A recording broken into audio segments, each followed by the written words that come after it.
The Texas State men's basketball team is 7th in the country in scoring defense, following its 72-31 win over Texas Lutheran on Wednesday night. Texas State opponents are averaging just 51.6 points per game this season and have scored under 40 points in each of their last 2 games. Senior Wes Davis is the lone 4-year player on this year's roster. He has been through the culture change that second-year head coach Danny Casper is trying to incorporate from run-and-gun style to a style that emphasizes defense.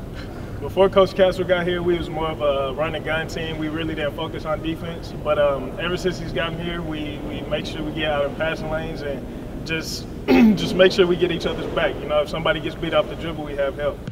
Coach Casper is no stranger to defensive success.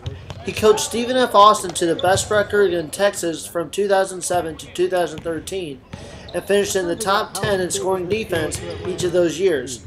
He was just one of 2 schools in the country to do so, along with the University of Wisconsin. Even last year, I thought our guys were making some progress on the defensive end. I really believe that where we lost some games last year was on the offensive end. We made too many turnovers and we missed too many shots. I thought our defense was pretty good toward the end of the season. But this year's team has taken it a step further. It's still not quite where I want it to be.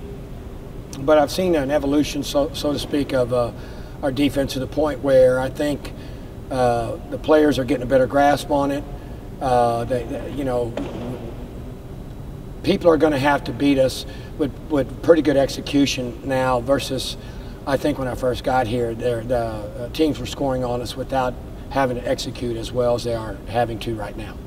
Last season, the Bobcats allowed 66 points per game, the best mark in the Sun Belt Conference, and the 3rd best mark in school history since the 1983-84 season. This year, the Bobcats' mark of 51.6 points per game is almost 8 points per game better than the next best school in the conference. Included in that mark are 5 halves in which the Bobcats have held their opponent to 20 points or fewer, 5th most in the country this season. Well, I think to hold any team under 20 points or below in one half is difficult with the 3-point line and the rules that were changed where people are getting to the free throw line quicker because of foul situations. I'm very proud of what our team has done thus far defensively, particularly in the second half against Seattle. I thought our team did an excellent job of shutting them down in the second half, and we beat a pretty good basketball team up there. I think our players are starting to understand after that game. I think they became cognizant of what defense, particularly on the road, can do for you. They can produce a victory, in particular on those nights when our shots are not falling.